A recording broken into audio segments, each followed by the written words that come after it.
Good morning, Bimblers. And you join me in Cark in Cumbria, where I've been on my holidays. It's going home day today. My executive producer, Molly Gallimore, is going back in the car with her nan and grandad. But I've got to go on the train, because I've got my bike. But you know what that means. Bit of dad time, bit of bimbling. First thing we've got to do is go and visit our last curiously listed item in Cark. So let's stop messing about and let's bimble. Life was left alone in days that felt so long. Being on our own was irresistible. Thoughts kept to myself. A set of ornate iron railings outside Cark Manor Cottage. Grade 2 listed. Very curious. Anyway, that's that completed. It's time to go down National Cycle Route 700 to Cartmel. Let's bimble. One else silently replied to most inaudible. Quite imagination running away with me. Secret conversations between you and me. Sometimes it was nice for a change. Make believe this wasn't so strange. I'm telling you my secrets again. Imagine that you're still here with me. Imagine just how good that could be. I'm telling you my secrets again. I know it's just pretend, but I'm telling you my secrets again.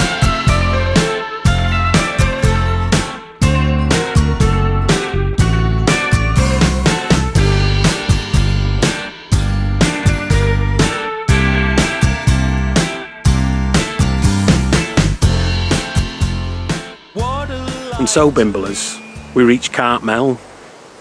Bit of an odd one, Cartmel.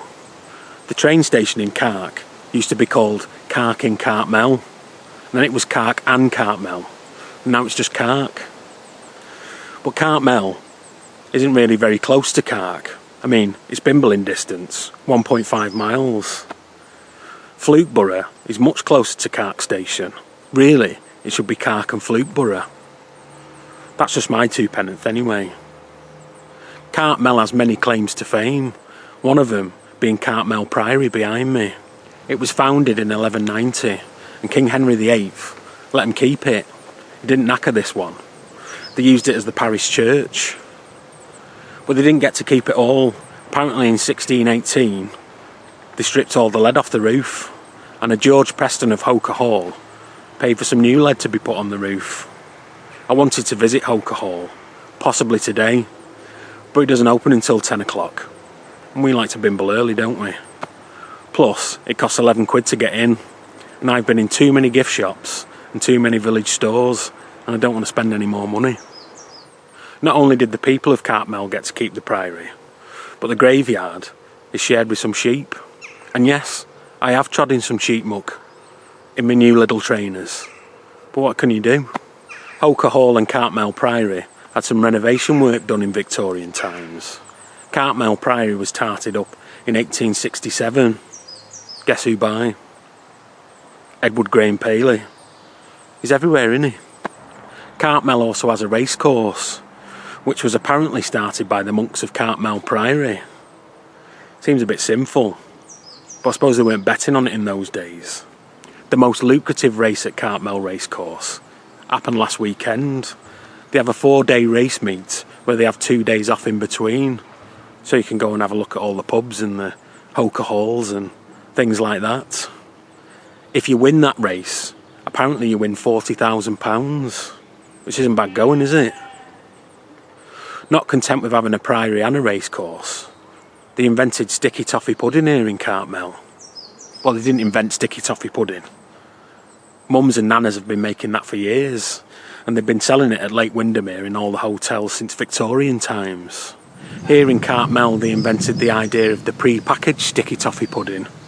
Howard and Jean Johns, who owned the village store here in 1989, started making foods that you could take back to your caravan and just warm through.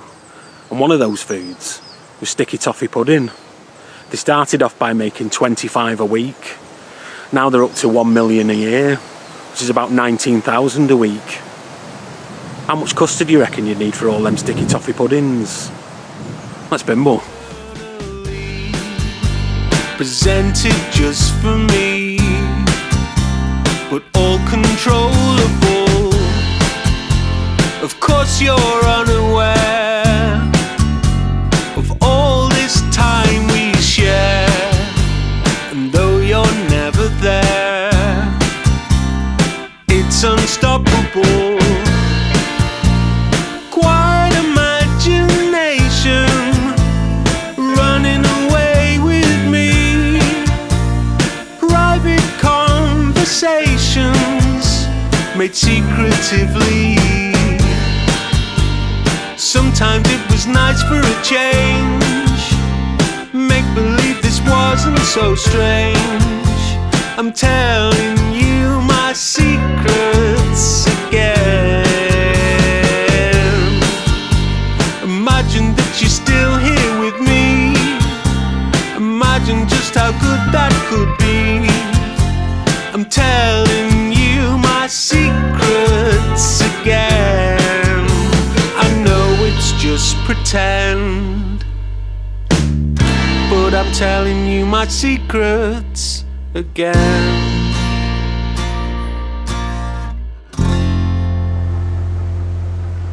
We had to make a brief cagoule stop there, Bimblers, mid-Bimble. The heavens opened for about 3 minutes, but we made it here to Allinthwaite and the Church of St Mary. It was opened in 1865, and it was designed by Edward Graham Paley. Obviously, he designs everything around here. It was all paid for by Miss Mary Winfield Lambert. She died in 1857, and she left a lot of money to build a church, a school and a vicarage. That's £2,500 for a church, £1,000 for a school, and £1,500 for a vicarage. If we adjust for inflation, that's about £470,000 in today's money. Miss Mary Winfield Lambert lived at somewhere called Bourbank Hall, which is now a convent and a hotel and a nursing home. It's home to 12 Augustinian nuns and 2 Benedictine nuns, and we would have had a look at it, but I don't want them to get their habits in a twist. Anyway, we have something much more holy to go and see. A holy relic. Let's bimble.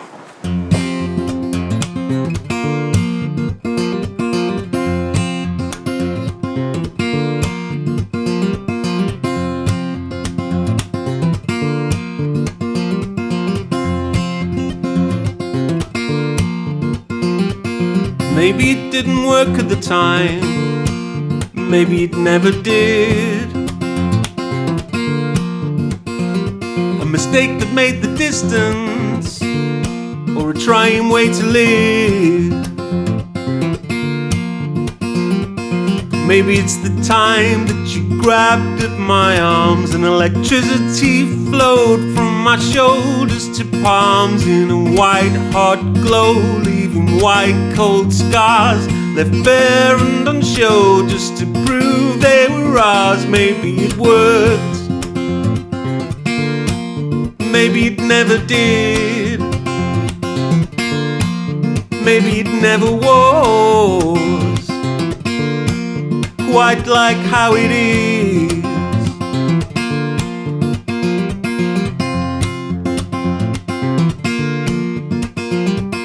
Maybe it didn't work at the time, maybe it never did. A novelty improvement left lonely as it gives.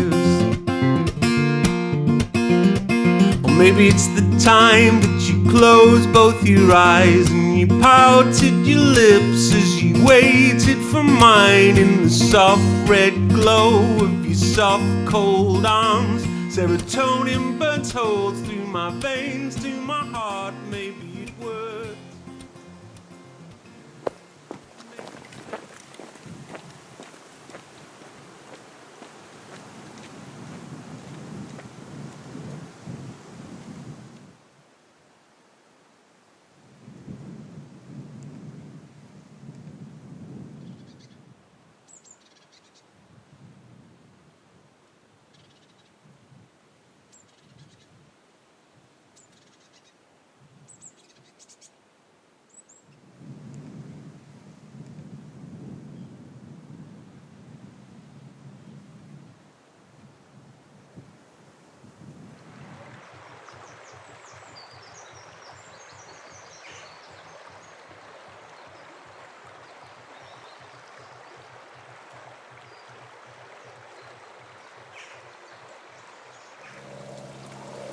This is one place I don't think I could have convinced the family to come to.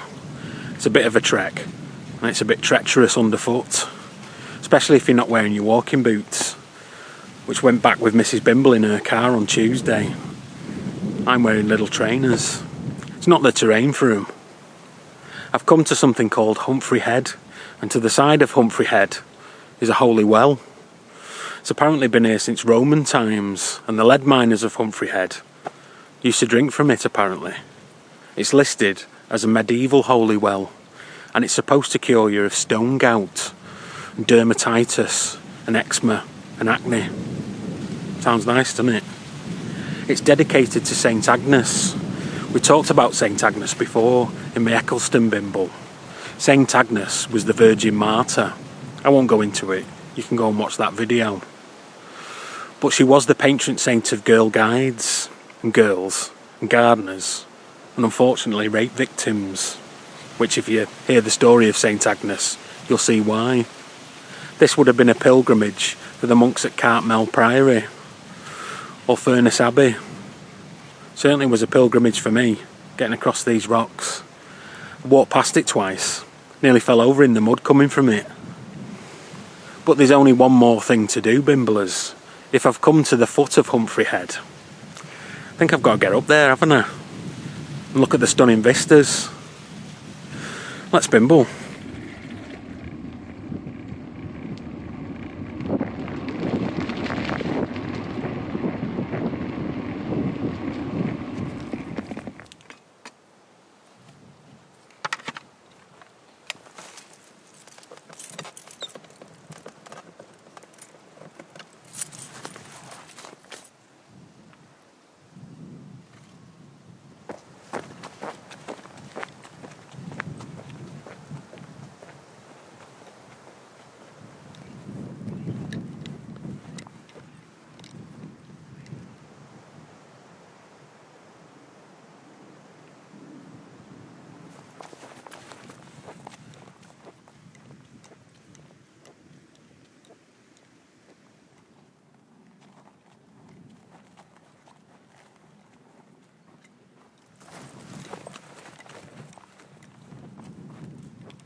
People have been looking at me funny all day, and I've just realised, because I'm wearing a t-shirt with my own face on it.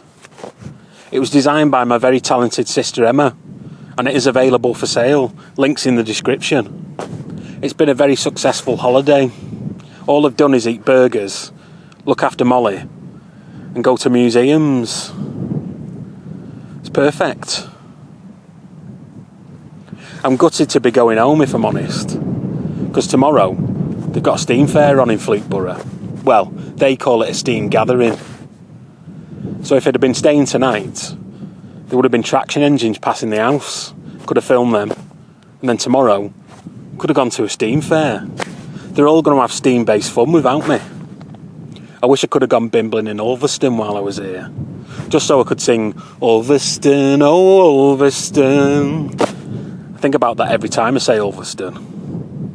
They've got a folly on top of a hill that's in the shape of a lighthouse. I was going to walk up that, and I was going to bimble the full length of the Ulverston Canal. It's 1.25 miles in length, so that's 2.5 miles each way.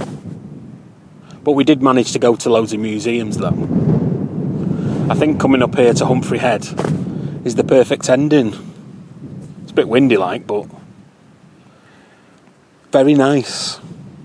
There's lots of peregrine falcons about. In fact, I passed one that was sat on a rock and I thought it was going to fly off.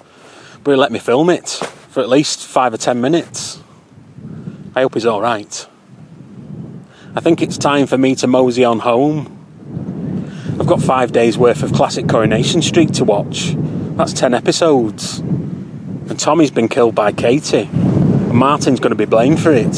Can't miss that. I think I'm going to watch it on the sofa, in my underpants.